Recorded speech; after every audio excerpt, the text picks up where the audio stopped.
on a Sunday morning. This is the one y'all was waiting for. I'm not waiting, I'm just making more. Plot it out, took the time, executed the design, a finish line. Type of work, it's not done, just out of time. I'm feeling fine. Long road, strong no, this a grind. This a climb for some of us. In and out, double dutch, unpacking what they done to us. Technology numbing us. Think about it, seen it coming up. Records broken, numbers running up. Competition having fun or what? 30 years coming up, haven't done enough. Prize dangling right in front of us. Better lives right up under us. How they rush the capital and run them up. Yeah, trying to raise capital for the month.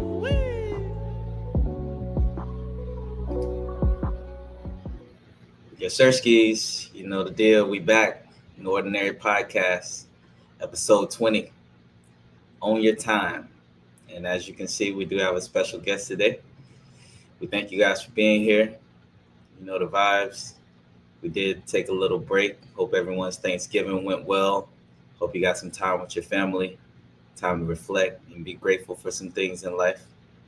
We got a lot to be grateful for right now. So before I do bring up my guest, just a little quick introduction. This is somebody that I've known for the past 20 years now.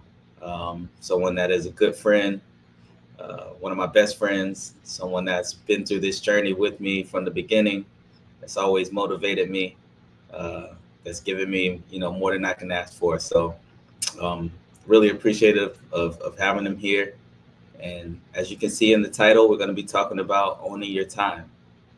We did gear it towards artists. Of course, that's what this channel is made for, to empower the artists. But the things we will be going over, they do pertain to anyone that's looking to get into investing, into taking back their time and looking to better themselves overall. So without further ado, we'll bring them on. Hey. Todd Mathews, what's good, brother? Man, it's a beautiful day here in Florida. Yes, sir. I'm sure the weather is out beautiful over there in Orlando, just as it is on the beach here. Yeah, man. Thank you for having me. What a beautiful intro. Yeah, bro, for sure. And thank you for being here. I gotta say, obviously, I love the podcast. I love, I got that intro with Jo on there. It gets me every time. Gets me in the right mind frame. I love it. It's perfect. Yes, sir. Thank you. Well, that is funny because that intro is definitely, it's kind of one of the things that obviously themes out the whole podcast. Songs on a Sunday morning. We did a podcast on Sundays. So, that album really kind of was a big inspiration of this whole thing. So you're right. It's perfect. It is perfect. Definitely. So to get us started off, give us a little background, a little introduction. Let us know a little bit about yourself, what you do now, and then how you got into investing. Sure. So, I went kind of the traditional route. School, obviously, I became an x-ray tech early on, kind of working in hospitals, good stable job. I think that helped kind of propel me into a little bit of investing early on, as far as just a 401k. Some people, their first job may have not had a 401k. Luckily mine did. And I was fortunate enough that I was able to give a little money to that. I guess that was kind of my early start in investing. I didn't really think about it at all, to tell you the truth. I just did it because other people told me to do it. So, so kind of worked my way up from there. And then, my biggest, part into investing really comes from building my career. I tried to really focus on kind of what's the next step in my career, not really getting too complacent. And I think that's really helped catapult me as well to even, have capital to invest and kind of building.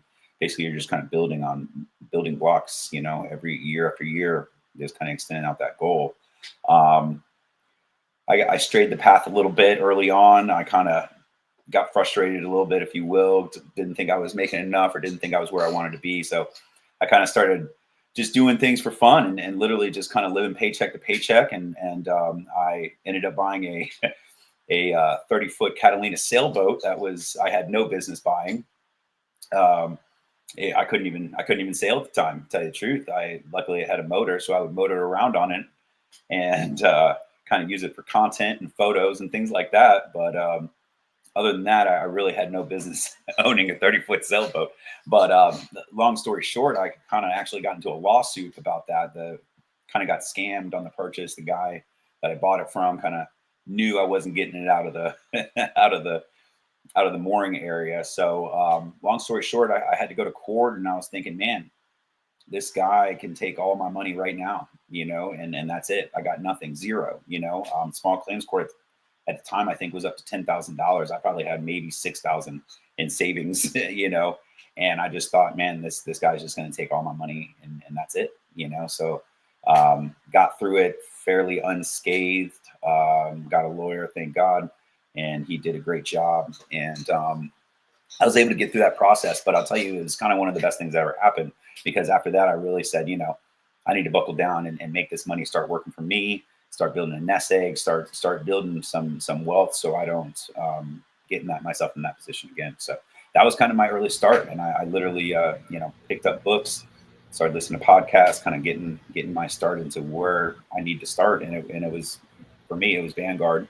Just so happened that's kind of the path I went. And then, 2020 came, and then boy, we got in it. It was awesome. So I really started in 2019. Ironically, that whole sailboat incident was 2019.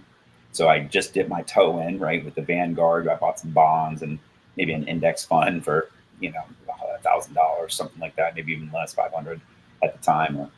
And man, when 2020 came, that's kind of when we saw the opportunity, and that's when I really started learning. Yeah, definitely. I mean, it's not about how you get there, right? No, absolutely not. Absolutely not about how you get there. And a lot of times I think that's the case. Is a lot of times we find ourselves in a situation where we look around and it's like, man, I'm stuck. What do I do, and how do I get out of this situation? And I mean, obviously, I don't think for either of us that situation was rock bottom, what you would say, but it's definitely an eye-opening experience where it's just like, if I don't get something going now, what's the future look like? So exactly. And it was a good experience, obviously, living to paycheck, because I had a stable job. I literally could do that. Other people that didn't work in healthcare, maybe that would be even more riskier than what I did. At the time, I only had some rent to worry about and my food and car insurance, and stuff like that. So nothing too crazy. And think about that now with 2 kids, it's like, man, I could never live that way, or I wouldn't want to, if I had the choice. So yeah. Right. Yeah, no, definitely. So let's get into the topic a little bit, owning your time and how that really pertains to artists. And I know we both had many discussions. Obviously, me being an artist and you being in such close proximity to me for years and years, you've got a firsthand experience of that journey. And definitely, I think what we both kind of realized is a lot of this is predicated on what you want out of the situation. And obviously, more than anybody that for a long time, myself and JL, our passion was really just to be able to make music. It wasn't necessarily monetarily driven, but it was just wanting to be able to make music and create as often as we could when we wanted to. And I think, that first question that I want to pose to you is, how do you start the journey of facilitating that dream, whether that dream is just to make music or whether that dream is to make money? Yeah.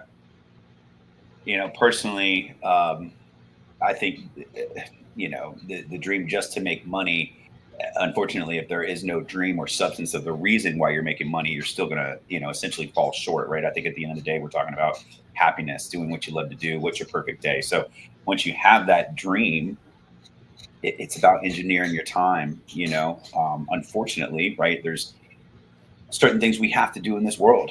We need to eat. We got to have food, on the table, and we need shelter over our head. So these are things that we have to provide for ourselves before we can go out and do what we love, right? So that's kind of where you start, and I think that's the easiest place. Like, how do you get a hold on the things that you need, get those necessities down to where you have extra money to spend on things that you love, meaning time. So I kind of look at the more money you have, usually, hopefully, the more time you're able to construct yourself, meaning you organize your day. You can, you have the ability to add in time blocks of work and play and, other interests, So I think that's where it starts, creating a dream. kind of having that perfect day and then working towards it gradually, with small micro movements, whether that's one job, two jobs, three jobs at the time, or maybe just one job and a balance, and barely kind of making it by week, but you're able to work on things you love. There's no right or wrong way. Right, definitely. And I think, go ahead. Well, I was going to say, I think you've done that your whole life, right? I mean, I've watched you always do music. That's always been a constant, but also you've always worked. That's also been a constant. And you kind of framed your life in a sense that you had blocked out time for work. You had at one point blocked out time for school, blocked out time for music, Fortunately, you never slept much. So you put that music. I remember you'd be up, all hours of the night making music, and then, sleep in a little bit, and then to work, and then back home, and then back to music. I mean, you just did it on a routine, Yeah, definitely. And I think that leads us into the question of financial independence is kind of what you were getting at. And, I think in the same vein of the last question, what you want out of it is going to dictate a big role in that definition of financial independence for you. Because you're right, I did have to work, but technically financially I was fine, for the most part. So I did have the ability to be able to create as much as I want. And looking back on it now, I think it's always the case once you get older.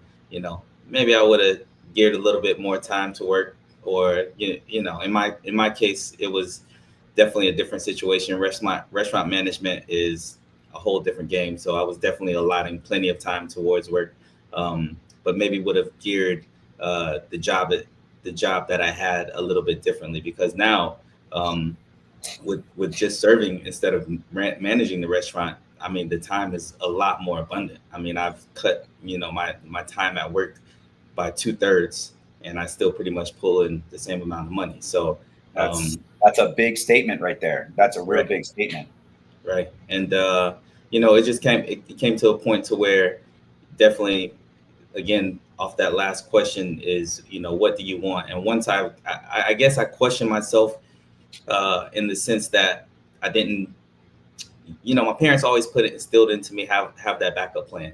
Always make sure that, I know you want to do music, and I know that's your passion, but make sure that you do have a plan to where, if that's not something that you want to do, or if that passion kind of falls off, you have something stable for yourself. So I think once I got to the point where I had been doing music long enough, and I realized I'm gonna be doing this forever, I think that's kind of whenever I was able to step back from that career-driven aspect, and then associate more time to the music. But if for yourself, how do you define financial independence? I think it's the ability to, I think it's the ability to do what you want with your time. I mean, or to the ability, at the very least, the ability to construct your day as you see fit. Whether that's needs. Hey, I got to work a couple hours to get a couple extra bucks so I can go to, Europe for a few months, or whatever the case is. I can do music for a few days. I can go on that tour that's coming up, so it's the ability. And this is not about wealth. This is not about being rich and having abundance of money. In fact, it's quite the opposite. It's not having the financial responsibilities, so you have the free time to do things that you love. I mean, that's the bottom line. I know, we talk about FIRE. If anybody's heard about financial independence, retire early. I think I think people really miss it, the retire early part. Who wants to retire early as far as not doing anything or not working, just kind of sitting around? That's not the case. I don't really care for the retire early. Matter of fact, I kind of stopped saying it altogether. I'm more in for the financial independence, because I have other things that I want to do with my time, and I don't want to have the pressure of thinking about where's my meals going to come from, is my mortgage going to be paid, things like that. So I think it's about lowering your expenses, living below your means, saving and investing, so you can construct your day, and use the time how you see fit. Definitely. So saving and investing, those are tools. Those are the tools to reach financial independence. And I know that's really where the crux of what you want to talk about is. So what does that look like, and how is that facilitatable for the artist? Absolutely. So it's, I think it starts with frugality, and I think it starts with kind of constructing wherever your base is, wherever you're starting, whether you bring in 20,000 a year, whether you bring in 150,000, both have equal opportunity, different sacrifices, but equal opportunity. And it starts with frugality, I mean, it starts with, look at your apartment, look at your home. Are you, downtown Orlando in a high rise and basically working your 2-week paycheck is 90% of that is going to live there. If that brings you 90% of value in your life, then that's a good deal. If it doesn't, I would relook into that, because if it's holding you back from maybe other goals that you want to do, or you feel like you're having to work too much, that's taking away from your creative side and your creative pursuits, then that can be an easy fix. It's moving out of downtown. Very very simple. I think it starts there, and then once you have a little bit extra to save, $5, get in, it's a book away. I'm a big indexer, and, I'm also into crypto as well. And I'm not in for, when we talk about investing, this is not big scores. I look at investing as I just want my dollar working for me versus just sitting in a bank, sitting there. That's it. I have complete faith in the stock market. The stock market's gone up over the whole history of the stock market.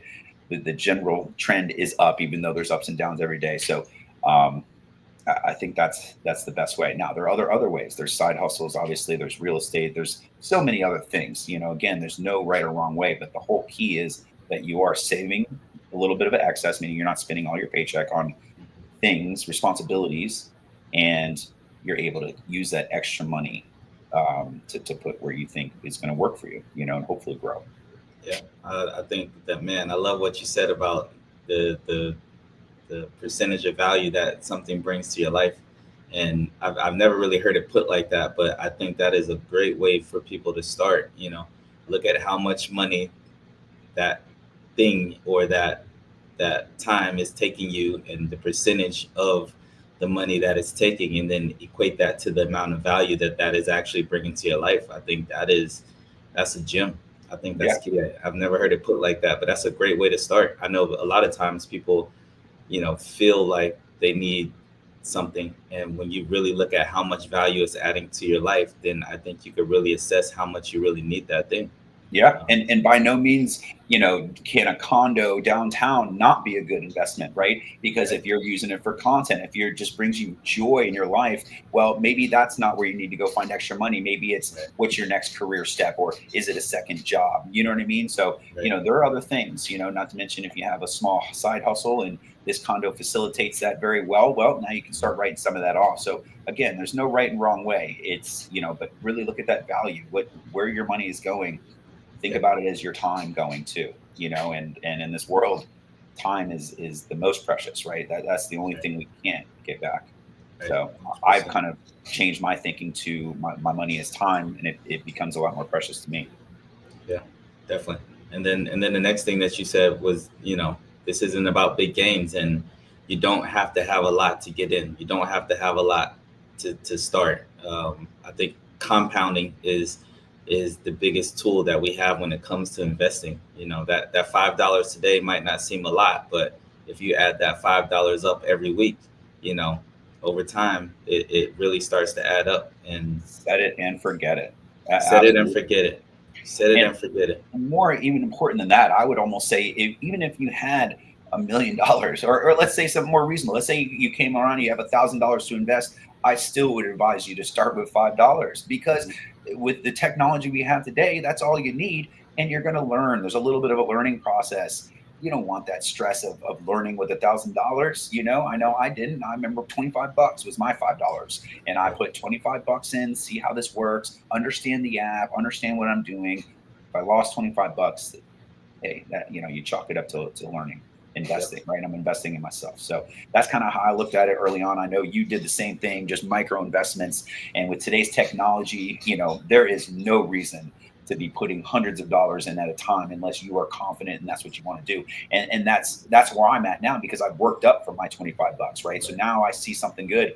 I mean, I'm automating, crypto, XRP, Bitcoin, all the things. I just automate it bi-weekly, it just comes out like that. So, and I can obviously stop it or change it as I see fit, but that's the comfort level I'm at. I don't even need to look at it anymore, and I know I'm investing. But start small, start very small. And it took us 5 years to get there. That's the other thing people have to realize. We talked about it yesterday, that cost of learning, and yeah, start with a small amount. And the other thing is study. Take time and actually study, because otherwise just auto set it and forget it. I mean, yeah, your money will stack up, but if it's in the wrong place, you're still going to learn that lesson the hard way. Exactly. And yeah, if you have $1,000, I wouldn't go all in right away. I would definitely take some time. I would definitely, just like anything else, put some shots up in the gym, Exactly.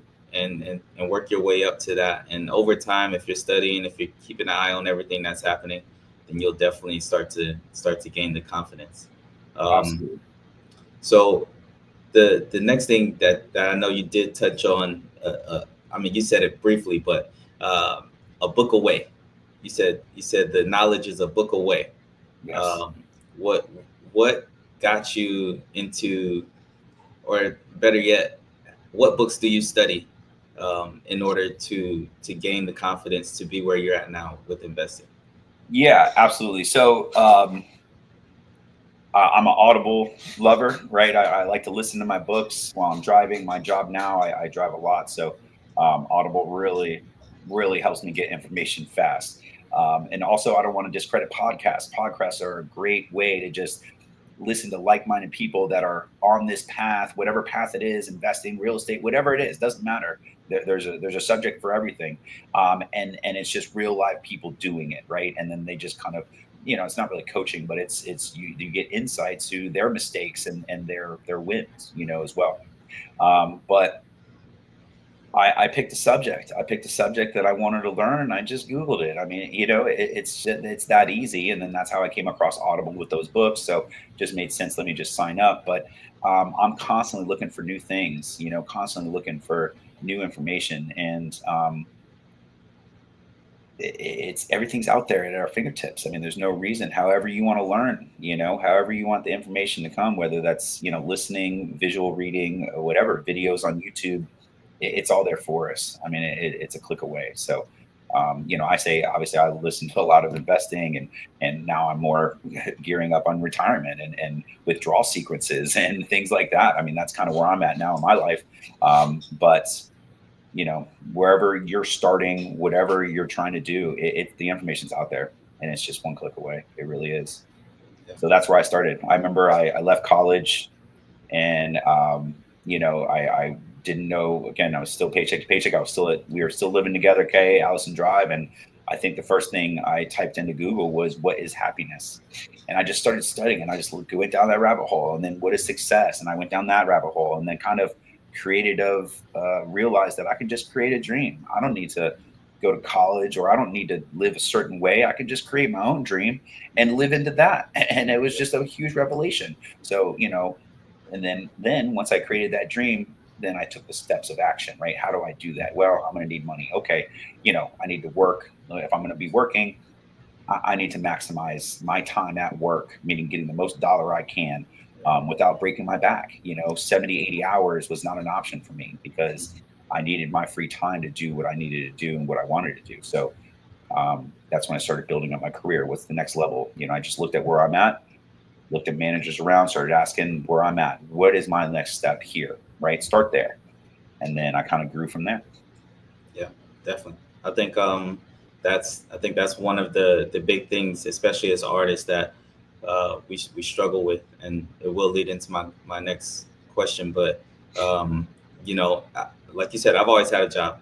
I've always worked on the side, in that career path and that career development aspect of it, and making sure you have a mapped out strategy for how that's going to look and how that's going to grow, because the one of the key pillars to investing is capital, and to make sure that your path to capital is always growing, and there's always steps to be taken to get more capital. The investing will get easier if you do have capital to invest. And as far as my next question, one thing that, we talk about a lot is our amount of capital that we bring in is quite different. And so a lot of times we'll be talking investing things, and then, I'll say, yeah, well, the position that you're in, that investment strategy is going to look a little bit different than mine. So one thing that I've always had to be very cognizant of is, and not only you, but a lot of the people that I do speak investing with, a lot of my friends, I have a group of, I think we have 15 people that are in a chat about XRP and crypto. And, a lot of times they'll be throwing out numbers, and they'll be, I have this much in and this much in. And so a lot of times, keeping up with the Joneses is one thing that you have to be kind of wary of, and not just in life and as far as your expenditure of what you're spending money on, but even in investing itself. Looking at how one person is investing, you can't just look at what they're investing, how much they're putting in. You also have to kind of take in consideration their total financial situation, because that's gonna change how you invest in your strategy that you should be employing. So talk about keeping up with the Joneses, because we know as artists, the first thing, especially rap, the first thing they tell you is go get a chain. Go get a chain so you can look the part. How do you balance trying to keep up with a certain look, a certain image, and then the aspect of frugality in order to make sure that you have the capital to still invest? Absolutely. So I gotta say, man, I should be saying don't get that gold chain, but just as a fan and someone who grew up pretty poor, I got me a gold chain. That's what I did. You know what I mean? As a reward, but it was modest, and I got the best deal I could for it. So again, it's about value, right? So start there. You have an image, you're a rapper. I get it. And if that gold chain is going to be of value, let's not forget gold is also an investment, right? You're going to keep it nice and keep it on and, keep it to you. It is also an investment. So, you got to really start with finding that value. Just the same as I remember when I had Swell, doing Swell Day photography, all that, man. I remember I got my first Mac. I got it used for $900. For me, that was a lot of money. But boy, did that $900 really pay off over these years.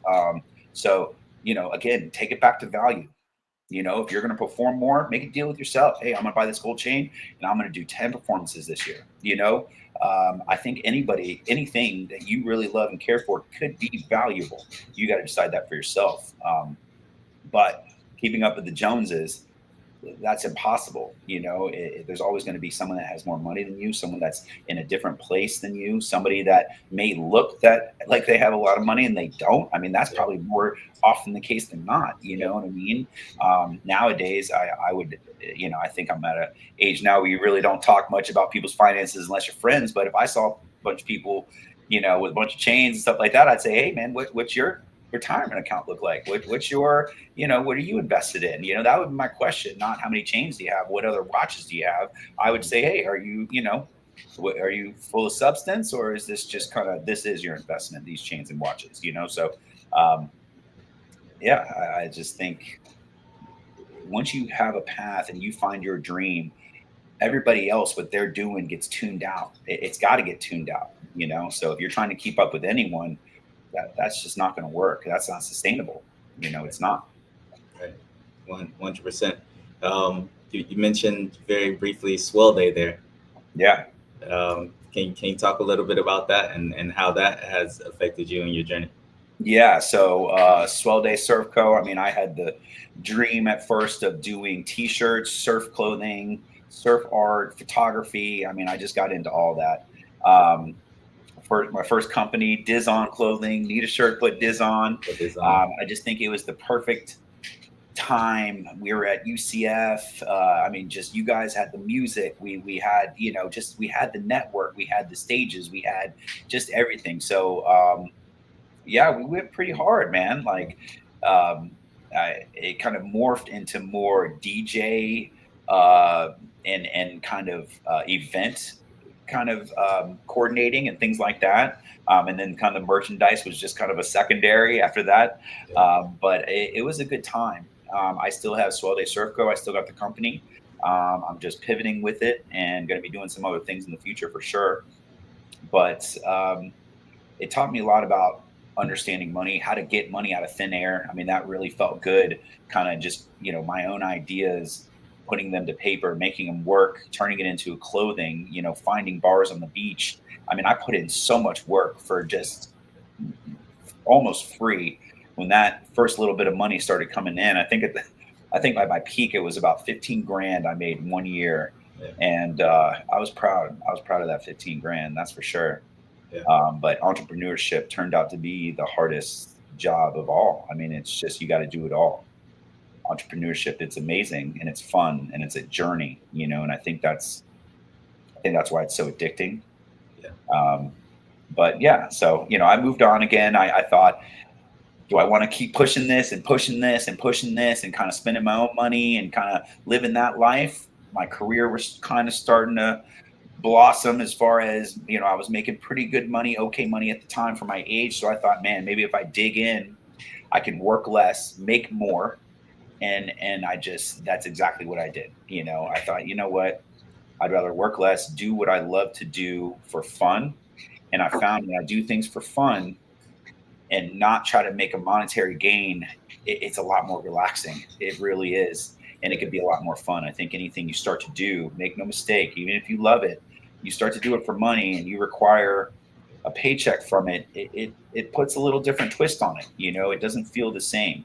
So I kind of started learning that, I can make shirts on my own and I can just give them away. If I can kind of build this career and work less and have more free time to do what I love, I like that better. So, yeah, so that's the path I took.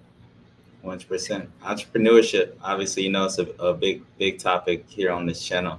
And you have to be able to do it all. I'm starting to realize entrepreneurship, I think, is one of those things. It's kind of like, in the restaurant industry, you always hear it a lot. And people say, man, everybody should have a job in a restaurant at some point, just because it teaches you so many different skills and things about life. I feel the same way about entrepreneurship. I feel like at some point, everyone should take that journey of just trying to make their dream into reality. Take nothing and make something of it, because the biggest skill, obviously, I think that comes up over and over that you hear is perseverance. I think you have to have so much perseverance whenever you're being entrepreneurial that it just teaches you a determination. And the second thing it teaches you is how to govern yourself, and that no one's going to do it for you, that you got to wake up every day, you got to put the work in. Then it also teaches you about the bevy of skills that you have to have, and that just doing one thing isn't going to be enough, that you have to be doing multiple things in order to make something like that succeed, especially at the beginning. Absolutely. So, just being so close with Swell Day from the beginning, I really got to see a different side of entrepreneurship, because, as an artist, a lot of times we just want to be able to just get up on the stage and perform. We want somebody else to go get the gig for us. We want somebody else to kind of put everything in place. And that's definitely something that, I learned from you, is because when we still got into the event stuff, you turned to me with questions. Absolutely. And it was I was so used to being around it, but not necessarily facilitating it. And kudos to you, because you still took the bull by the horns, and you really, like you said, 15 grand in a year, man, that's nothing to sneeze at. If you can make that off of entrepreneur venture or side hustle, that's the goal, honestly. Yeah, I probably owe some of that money to you, because I know you guys played a couple shows that year, probably for free. Yeah. No, that's hey, like the key thing you said is I do this for fun, man. And that's kind of always been our thing. Is man, those days out by the beach, man, those were some of the best days of my life, man. We had some good times out there, didn't we? Yeah, there's no monetary value you can put on that, man. That was some of the best times of our life. So, and that's what the podcast with Skinny Buddha, you guys were talking about that. It is about the journey. Once you find that dream, don't be in such a rush to get there. Get there, you know what I mean? But when you have setbacks, it's not the end of the world. Just enjoy that journey. And I want to say something too that I was thinking about. We're all entrepreneurs. So, don't think because you don't own a business and you're at a 9-to-5 job, don't think that you're not your own entrepreneur. You are. And there are pathways to higher pay right where you're at, right in your job. If you can figure out a way to make your boss's life easier, you can find a way to go above and beyond. trust me, these companies have a lot of money and they're willing to give perks and more dollars to people that are going to be for their company and create change, so don't be afraid to look around in your own area. What can you do better? How can you, make things, how can you improve things around you? It's a little above and beyond, but that sometimes goes a long way. And I've been able to build my career with that entrepreneurship mindset, really, and now I'm at a place where, I'm creating a clinical summit. I'm doing things and creating meetings and presentations that I don't have to do, but it's going a long way. And I'm setting up my future. When that pathway opens for me, I have a feeling I put up the upfront work that I'm going to slide right in, so nothing's guaranteed. But if you don't put yourself out there and you don't take initiative and go 110 at anything you do, give that extra, that little extra above the other worker. Not that it's a competition, but if you can find a way to constantly stand out, people notice that. Whether you know it or not, people notice that. And these companies, they want good workers. It's harder to find than you would think.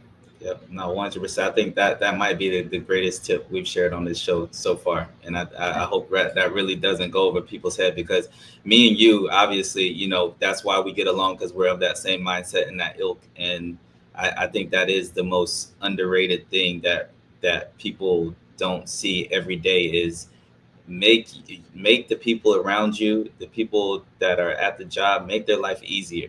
And I guarantee those opportunities will come. And treating every aspect of your life with that same entrepreneur vigor, that same attitude of grinding and going hard. You don't have to necessarily get to a different place by leaving the place that you're at. You can take where you're at and you can 100% excel farther. And the big thing, I know a lot of people don't know you. I hope they see it coming through the podcast, but your attitude, man, your attitude is 100% your biggest asset. You have a don't take no for an answer attitude. Same with Justin, same with Skinny Buddha. You're two people that forever that I've known you, it's never been about what you can or can't do. It's always, I'm going to do it. We're going to make this happen. And you have a great attitude and approach to it. And that in life goes a long ways. And especially to my rappers, to my artists and to my rappers, have that attitude, because I know you feel like you have a gift and you're special and this and that. But if you can just get in the mindset of having a great attitude all the time, it'll 100% help you stand apart from any other artist.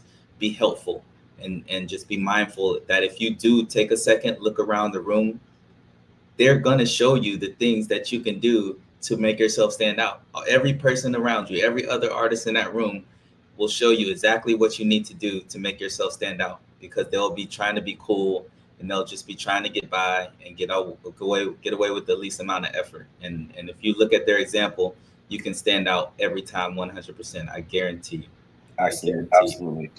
At the end of the day, take away money, take away clothes, take away anything, everything, right? We're just human beings. And the only thing that's going to separate us is our personability and our attitude towards others. We're creatures of we want to be around one another, so if you got an artist that's maybe doesn't seem interested or just seems that he's got other things to do, well, as a human being, I would say later for him. You know what I mean? And I want the one that maybe isn't the best rapper, but has the great attitude and is fun to be around and loves what he does. I'm going to gravitate towards that all day, and that's in sports. That's in, restaurant business. I mean, you're telling me a waiter or a server that just has a smile on their face, no matter, how tough that day is, I guarantee you they're going to get better tips than the person that's just always crabby and looks at maybe the negatives in their life. We all got negatives, all of us, so focus on positives and be happy to be able to, if you're an artist and you're able to rap and do what you love, I mean, that's a privilege if you ask me, so share it and be personable. It'll lead to only good things. Yep. Absolutely. 100%. So just to get back into the investing a little bit, I know one thing that we want to talk about is setting up the investing in general and how that setting up is the hardest part of the journey. So one thing that we said was set it and forget it. Are there any other tips that you can give someone starting out investing to get the ball rolling? there's so many investment strategies. You go online and it can be overwhelming.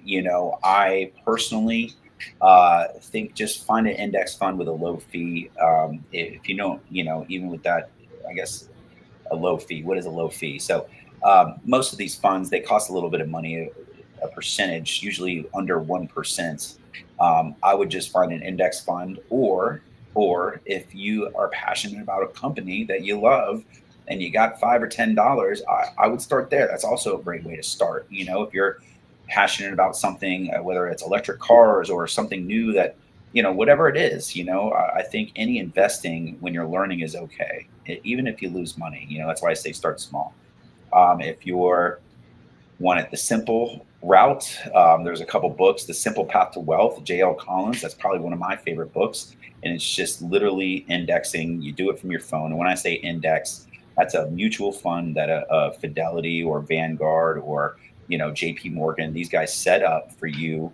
And basically you just put your money into it and they charge you a small fee, usually under 1% yearly of your money. So if you put in $1,000, it's going to be obviously a very small amount, $10 of what you're going to have. So that would be the easiest route to do, I would say, to get started. But let your passions take you. Like if you see a company and you're just all stoked about it, or a new surf product, whatever it is, I'd say start there too. There's no wrong way to get started, in my opinion, unless you're dumping a bunch of money in. Like that would be the only wrong thing to do, is just take risks that you don't have. I mean, don't do that, 100%. And to echo that, I always tell people that have never invested in their life, I say, what to invest in. Look at the things that you buy. Look at the things that that make you happy in your life. Those companies that you're putting money into by buying their product, you're investing into that company. You're just not getting a return for it. So Absolutely. start there. The things in your life that you can't live without, those products, invest in those businesses. Sure. And in the same vein, I think a big thing that I know we do, and I know a lot of the other groups that I involve myself with as far as investing with friends, I think we find a certain type of investment that we really enjoy and that we really like and we're drawn to. And I think for the most part, we kind of stick to that. I know for me, that's crypto. Yeah. I know for you, real estate, index funds. Yes. And Absolutely. there's other groups where certain ones of my friends like options. I have a friend now who is all about taxes. He's all about finding ways to save through his I love tax that. through I taxes, love right? that. And so if you can find a group of people eclectically, you can all come together and then share your knowledge about that thing that you really like to invest in with each other, and then you can all in turn learn about the holistic aspect of investing. So to segue into crypto a little bit, I was an early advocate for you to get in, as well as a lot of my friends. So how does that differ a little bit, especially with someone who I would say you're on the more conservative side of investing? For sure. How does that look for So, you? now I want to preface this by saying I first invested in 2016. I remember Coinbase just came out for your phone, and that was kind of my first thing. Again, talking $10. That's what really allowed me to even play. And then it Yeah, was just you were the first person that told me about crypto, honestly. right. And because we were watching the documentary, it was probably about 2010, and we were watching some stuff, and I'm like, whatever. And then my buddy got into it, so he helped me. So I guess where I'm going with this is when I first started, it was like you had to do a couple things. It was kind of like a big deal. Like Yeah. you had these huge pass keys, and it was, very protected. It was just very skeptical. Like the whole thing felt like if I hit one wrong button, my money is gone. Again, very smart. I used $10. Luckily, I didn't have much money at the time, so that was a great fail-safe. But now, when we're talking about today, I mean, geez, you just use your phone and a bank account, and everything's behind the scenes. You just have to have a normal password. And you remember that was my biggest thing with crypto back in the day. I said I don't like the complexity. I don't like how I have to go through all these hoops just to do one thing. So now that that's streamlined, I love it. I love it. I love it. And I think that It differs a little bit because of volatility. I'm not banking my retirement on crypto. I'm just not. I want something more concrete and to where I can take a yearly dividend from and basically live my life, or I should say monthly, so I can live month to month basically off my portfolio. So that's my goal. I'm going to have basically a mix of stocks and bonds. And then once I, hopefully stop having to work full time, I'll still work a little bit, right? Doing things I love to try to generate money again. Swell Day's coming back. All these things will be coming back, but I just want to do it right this time. So, crypto in that sense just doesn't make sense, right? It doesn't make sense. It's way too volatile.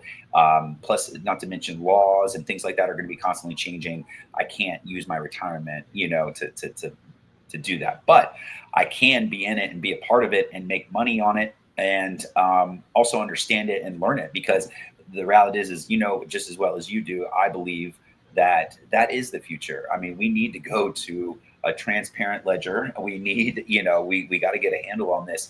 I'm a world person, right? I know I love my country, but we need to think globally, and finance is the best way to do that. To start there, I think. Yeah. I think finance is the only way to do it. But still good to have in this world. Good to kind of understand, even if it's a basic understanding, and be a part of it. Yeah, definitely. Awesome. And just to echo what you said, the complexity, I think, is still the part that definitely, makes some people a little bit wary. Even you and I yesterday, we were going through liquidity pools and setting that up, which now it's the same thing. Now it's more of a streamlined process, but it's still, quite a bit of difference than just buying some crypto on Coinbase or buying it on Robinhood. Just having it in the wallet. But really, I think it's important to talk about why we're doing it, right? Well, you might have a different reason, but the reason I'm doing it is because it's passive income for me. If I can put up $100 and get a certain percentage guaranteed, I'm willing to risk that $100 and put it to work for me to make passive income. I mean, that just seems like a no-brainer, So for the percentage that return we're getting, I mean, even USDC coin, instead of keeping, I keep a little cash reserve in my bank account, but most of my money is in a brokerage account or in a USD coin that's getting 4.67% return. I mean, I'm just it's so much easier to be smarter than with your money. The only reason I have a bank account is because I need to interact with the rest of the world as far as paying bills and credit cards and things like that, right? Keep my normal life moving. But I can assure you, my bank account, it's not impressive at all. My brokerage account and my cryptos accounts, that's where my money is kept. And I think it's safe. I believe that, and what I've chosen. Same, 100%. I'm paying bills out of my bank account. I think we've kind of been on that path of getting away from that traditional finance and going into more of making or letting that money work for us, Yeah. I assume everybody knows, but if you don't, when we put our money into those banks are lending out our money and making money on that money. So, this is what everybody does, every business, everybody, our money is just a tool and it needs to be working for us. And if it's sitting in a bank, it better be for a reason. Emergency fund, obviously, you got rent, all that stuff, right? But find your, it's about saving and investing. That's the big part. Biggest part for sure. 100%. So, I mean, I think we hit quite a bit. I think I'll give you a second so you can kind of give some closing thoughts. And then we'll wrap up. Sure. I want to just say anyone that wants to change their life, it's not about being rich. It's not about starting from a point where you're making a bunch of money. These are small conscious decisions that add up over time. And, if you're at some job that you don't like, you could change it, look around. Can you bunk up with a friend for a couple of months? There's no right or wrong way path. And you can get started today, I implore you, try to save a little bit, try to open up an app, whether it's Robinhood, anything, put $5 in, link a bank account. It's there for us and it's never been easier. For sure. 100%. So just quickly before we get out of here, I want to do, as I always do, shout out to my sponsors, skinnybuddha.com. If you haven't seen that podcast, make sure you go check it out. It's 2 episodes ago. He had a great podcast on entrepreneurship as well, and things that artists can do to help their career. So skinnybuddha.com, their lifestyle brand out of Fort Lauderdale, Florida. They do clothing, music, artwork, and as we talk about in the podcast, they're starting to branch into some Web3 ideas. So make sure you check them out. I want to also say, oh, sorry, Kay. I also wanted to say, if anybody has any questions, I forgot about to give my email, facilitatingdreams.com. That's my email. Eventually, I'm going to be doing this. I want to, my goal is to help others, younger kids, college kids, high school kids, kind of, get a good start in their life as they come into their first jobs and their first little bit of money. So hit me up, send my email. I'd be happy to help with any questions. I am not a financial advisor. I don't give advice. I can just tell you from my experience of what I've done and how I've navigated things. So happy to help. Definitely. Yeah. And I'll make sure we put that link down in the description of the video.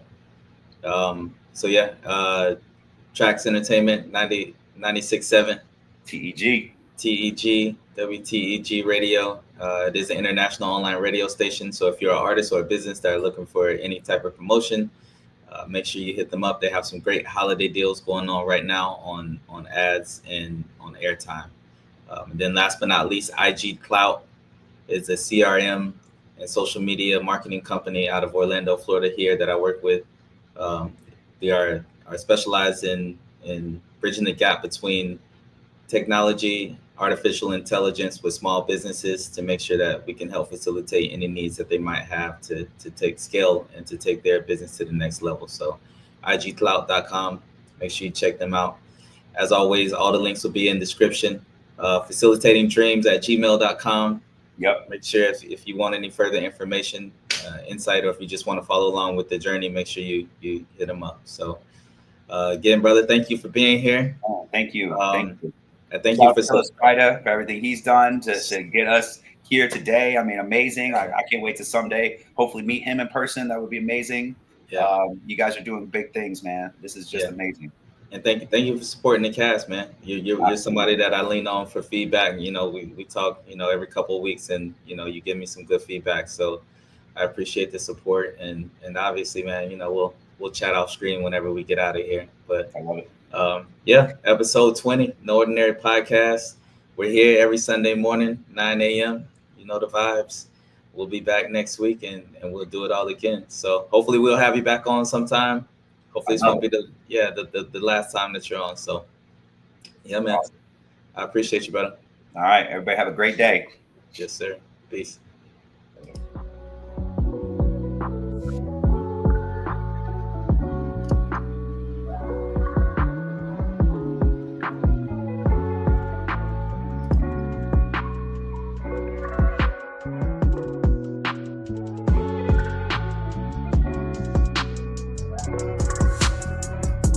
Raise capital for the month, add value for the month.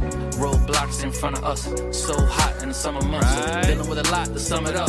Thinking it's a lot, think again. Lock when living in. I'm pinching in slow motion, pinching in. Is you listening? 50-50, this is sinking in. I'm just that cat that taught to be a fisherman. I had a lot of lessons I've been mentioning, even traditions not out of the question. And an affiliation, not represented, actor defended, but nothing definitive sentiment. Intimate, friendly with benefit, given the ism before even Genesis. Genesis seems to be difference in sentences, gentrification, pride just tenement. About a project.